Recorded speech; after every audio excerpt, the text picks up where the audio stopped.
about the person in your life that you feel was abusive in your life. I'm talking about the person who walked out on you and left you for somebody else.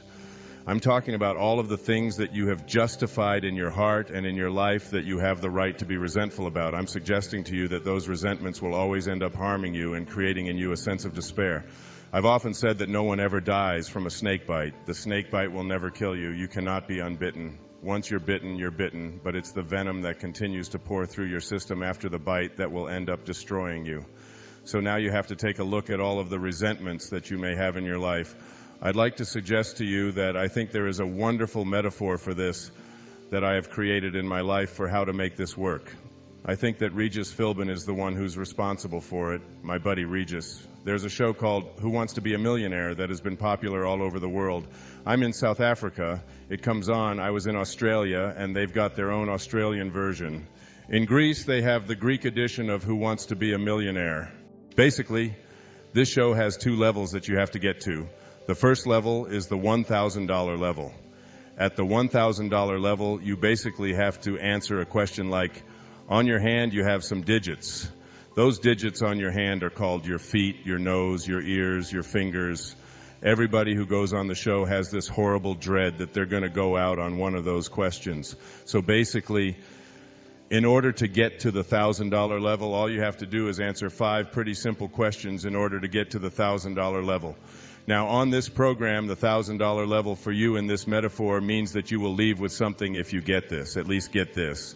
This is the $1,000 level. You must send blame out of your life for any conditions of your life. Blame has to go. Now, blame means if you're sitting there with a disease, you say without guilt, it's mine. I take responsibility for it.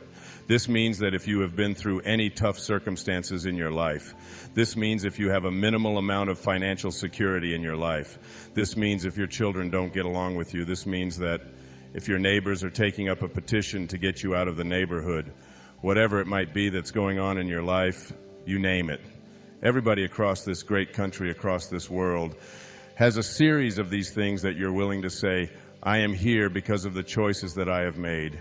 Right now, I'm willing to say that even though it's difficult and we know it's really not your fault, we know really there's a lot of people out there who are really bad, but you're willing to say no blame. That's the first level. That's where you understand no justified resentment. Then on the Who Wants to Be a Millionaire show, there is what is called the $32,000 level.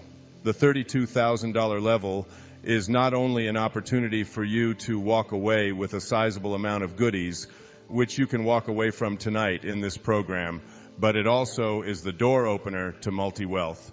You got to get to this in order to have an opportunity to move into these transcendent levels.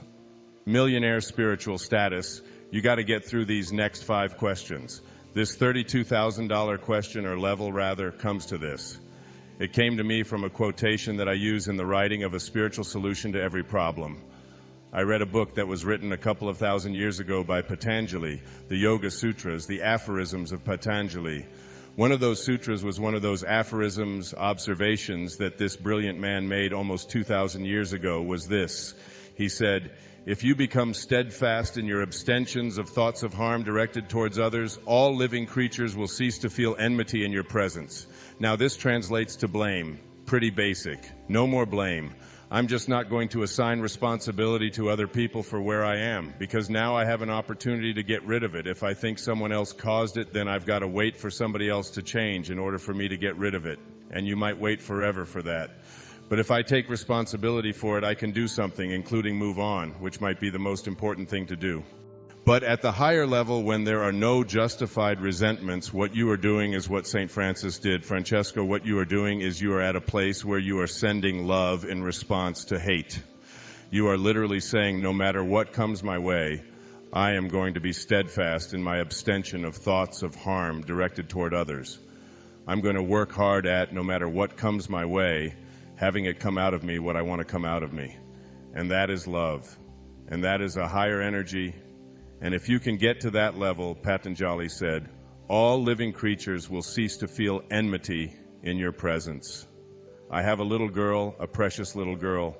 I have 6 precious girls and 2 precious sons, but I have a little girl who is almost 12, and she loves animals like no one I've ever met in my life. I mean, her whole life revolves around animals, and when we walk in the woods, butterflies avoid me, fly away from people around, and they come and they land right on her arm.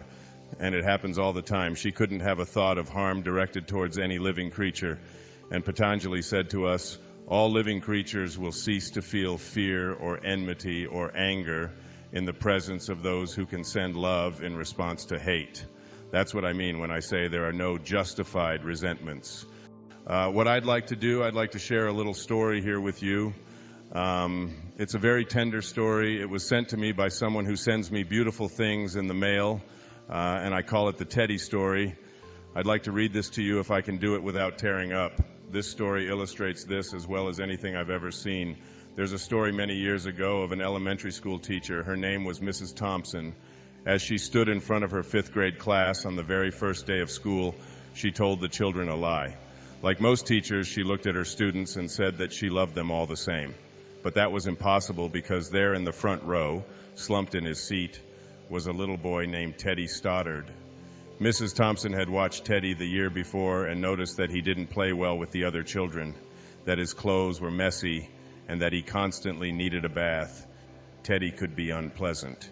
It got to the point where Mrs. Thompson would actually take delight in marking his papers with a broad red pen and making bold X's and then putting a big F at the top of his papers.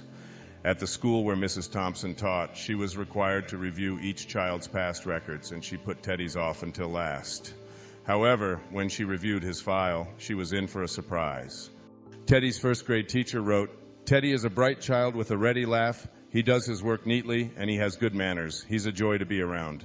His 2nd grade teacher wrote, "Teddy is an excellent student, well liked by his classmates, but he's troubled because his mother has a terminal illness and life at home must be a struggle." His 3rd grade teacher wrote, "His mother's death has been hard on him. He tries to do his best, but his father doesn't show much interest, and his home life will soon affect him if steps aren't taken."